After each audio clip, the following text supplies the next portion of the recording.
Voilà, nous nous retrouvons donc pour le début du premier set. Nous avons donc mis nos joueurs en ordre, etc.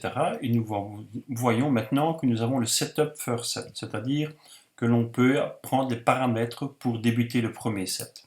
Si je clique sur cette case, il va donc nous proposer plusieurs choses. La première, c'est l'endroit où l'arbitre peut déjà faire le contrôle de la présence des joueurs sur le terrain, c'est-à-dire le numéro de maillot, le nom, le prénom avec son numéro de licence. Donc je peux déjà vérifier les noms des libéraux, le nom du député, fil député, donc délégué au terrain, et du marqueur, etc. Ainsi que les coachs, quand j'ai les coachs prévus sur le terrain. Voilà l'endroit où l'arbitre peut donc vérifier. Ok. Une fois que le tirage au sort a été fait par l'arbitre, il va donner la position des joueurs sur le terrain. Est-ce que j'ai le service, le côté A, le côté B, etc. Ici, je vais donner le service et le côté A à l'équipe de Guibertin. Et puis, je vais signer. Après chaque tirage au sort, c'est-à-dire après le tirage au sort du début du match, le capitaine et les entraîneurs doivent donc confirmer la composition de leur équipe présente sur le terrain. Voilà, je vais me retrouver ici en bas maintenant. La possibilité de faire des signatures. Ok. Même si on ne sait pas lire, ne vous tracassez pas, hein, quand on fait déjà une signature normale sur la feuille de match, on ne sait déjà pas lire. Donc il n'y a pas plus de possibilités ici de signer correctement, mais c'est tout aussi valable puisque nous sommes tous bien témoins des choses qui se passent. Voilà. Maintenant, je vais donner la sélection de mes joueurs présents sur le terrain, c'est-à-dire la rotation. Pour Guibertin, je peux commencer pour l'équipe A ou pour l'équipe B en premier, il n'y a pas de problème. Donc, je peux avoir plusieurs possibilités. La première, c'est que je clique dans chacune des cases et j'inscris le numéro du joueur qui est concerné. Ou bien, je vais chercher un quick pick, ce qui veut dire que je vais sélectionner rapidement moi-même la présence des joueurs sur le terrain. Vous voyez que dès que je clique où je sélectionne les joueurs, ils s'effacent de la liste et ils viennent donc s'inscrire sur le terrain. Voilà, mon capitaine se trouve avec un petit C. Si je me suis trompé, je peux tout effacer et recommencer, et je peux aussi décaler éventuellement la rotation d'un cran ou de 2 crans, c'est peu importe. Ok, il me demande si je suis certain, bien sûr. Je vais donc faire pour l'équipe adverse la même procédure. Ici, vous allez voir, je ne prends pas le capitaine au départ, et voilà, donc je n'ai pas de petit C sur ma position et me signale, il n'y a pas de terrain au jeu, il n'y a pas de capitaine au jeu pour l'instant, donc je dois en désigner un. Ok. Voilà. Je vais prendre par exemple le joueur numéro 7 et vous voyez qu'automatiquement on se trouve avec un petit C. Donc j'ai bien un capitaine au jeu. Je confirme bien tout. Donc ici à gauche, en rouge, le côté A, le côté B. Je confirme, tout est bon. Si jamais ce n'était pas bon, ben je supprime et je recommence ma bonne position. Voilà. Je constate maintenant que le setup score 1 est devenu le score set 1. C'est-à-dire que maintenant je suis prêt à démarrer le premier set. Voilà. Je suis prêt à donc démarrer ma rencontre. On va dire qu'ici se trouve à peu près le filet. Donc je suis assis de ce côté-ci et que je vois la position de mes joueurs sur le terrain avec les libéraux, l'équipe adverse, service, etc. avec les libéraux. Et donc je suis prêt à débuter. Qu'est-ce qui est important et intéressant de voir? Je clique OK. Quand j'ai besoin de mettre des points, vous voyez, c'est donc bien l'équipe de Guibertin A ici qui a le service. Il suffit tout simplement que je clique sur le plus 1 pour donner des points au fur et à mesure que mon équipe avance. Le moins 1 ici, c'est lorsque je dois retirer des points suite à une erreur de rotation, etc. assez importante, ou bien quand je fais un match de coupe pour une différence de niveau, etc. Mais surtout, ne retirez pas des points. Si vous êtes trompé, vous avez mis un point de trop, n'utilisez pas cette case-là, mais utilisez plutôt ici la flèche de retour pour dire j'annule la dernière action. C'est plus facile et ça risque de moins poser problème dans le futur. Donc, je continue à mettre des points. Et vous voyez qu'aussi, au fur et à mesure, j'ai donc ici l'historique de ma rencontre qui se déroule. Si j'ai à un moment donné un problème, je dois retourner en arrière. Il me suffira de cliquer sur cette case-là. Il me demande de confirmer. Et voilà, je retourne au score de 1-1, comme j'ai lui demandé. Voilà. Alors, nous avons donc nos deux libéraux ici.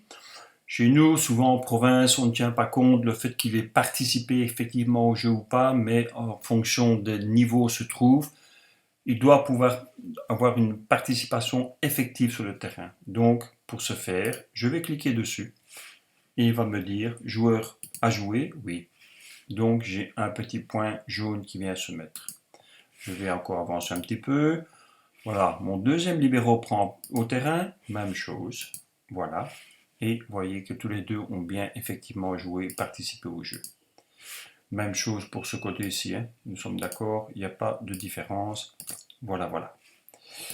Donc, ma rencontre continue gentiment à se passer.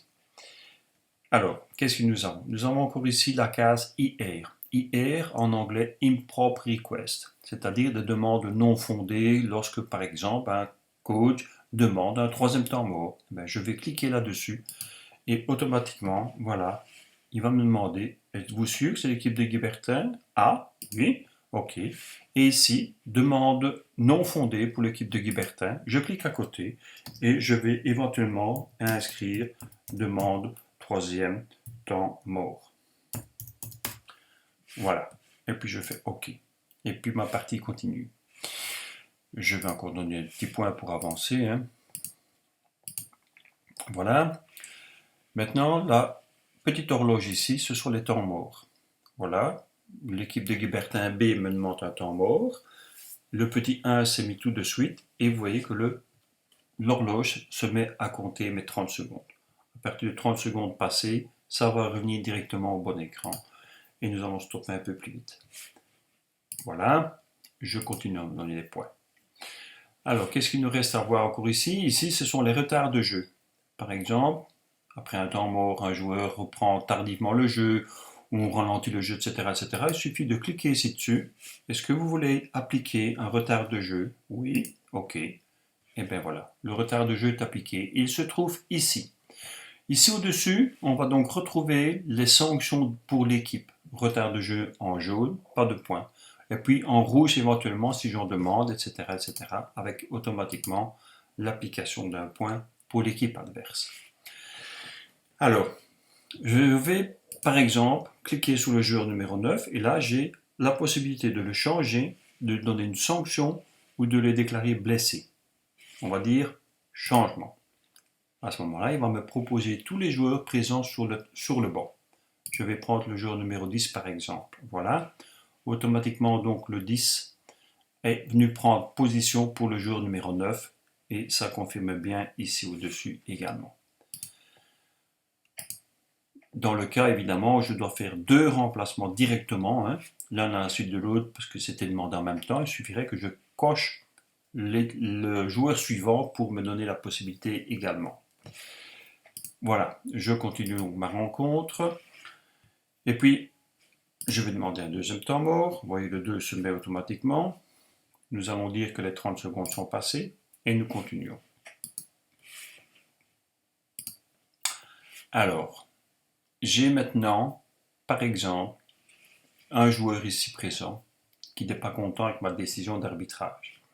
Par exemple, le joueur numéro 8. Encore une fois, je peux cliquer sur la case de sanction et là j'ai différentes possibilités.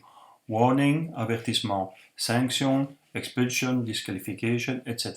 Il suffit de cliquer sur la case pour laquelle je vais donner une sanction.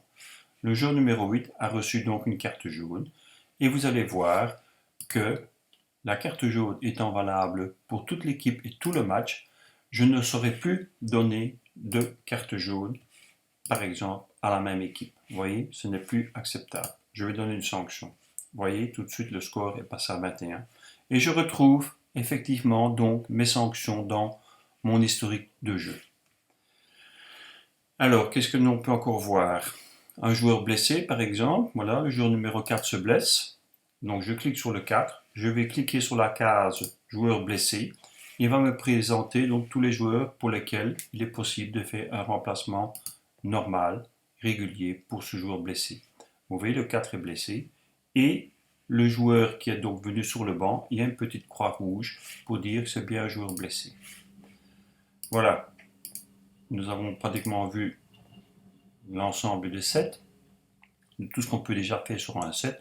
Il y a encore des choses certainement, mais il faudra s'habituer au fur et à mesure et vous allez voir, c'est très très facile. Voilà, mon premier set est terminé. Il me dit tout de suite qui est le premier gagnant. OK, et voilà ma case de résultats qui se remplit automatiquement. Le team A, un set de gagné, 25 points. Le premier set, ça a duré 6 minutes. Les points adverses, et il n'a pas gagné. Il y a eu 2 remplacements et 2 temps morts demandés pour cette équipe. OK. Automatiquement, vous voyez que le start set 2 arrive. Donc je peux démarrer mon deuxième set. Je vois apparaître ici le rollback. Rollback, ça veut dire que je peux revenir sur la dernière action de match. Par exemple, j'ai marqué trop vite le 25e point et l'arbitre dit revient sur sa décision. Donc il va falloir que je revienne sur ma feuille de match de départ. Vous voyez, je reviens ici au score 7-1.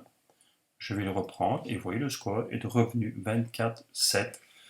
On va lui donner un point de plus pour bien effectivement dire que j'avais fait une erreur. On confirme et vous allez voir que le point est tout de suite venu à 8 au lieu de 7. Voilà. Et ainsi de suite. Je peux aller dans les résultats. Dans les résultats, il faudra que j'indique le résultat du match réserve. C'est très important. Je peux vérifier la composition des équipes. Je peux voir le résultat. Je peux voir les sanctions données et je peux voir les commentaires donnés ou inscrits automatiquement sur la feuille. Vous voyez que automatiquement il a inscrit que le premier libéro de la licence a bien participé au jeu, le deuxième libéro pour l'autre équipe, etc., etc. J'ai une demande non fondée pour l'équipe de Guibertin A. J'ai eu un remplacement exceptionnel, exception soit, c'est pas exceptionnel, mais enfin il a quand même été blessé, donc ce n'est pas un remplacement tout à fait normal. Et j'ai fait un retour en arrière pour une erreur que j'ai commise trop rapidement. Voilà, et puis je reviens à mon set 2 et je vais donc recommencer exactement la même chose que pour mon premier set. Sélectionner mes joueurs, l'équipe, etc. À une prochaine fois.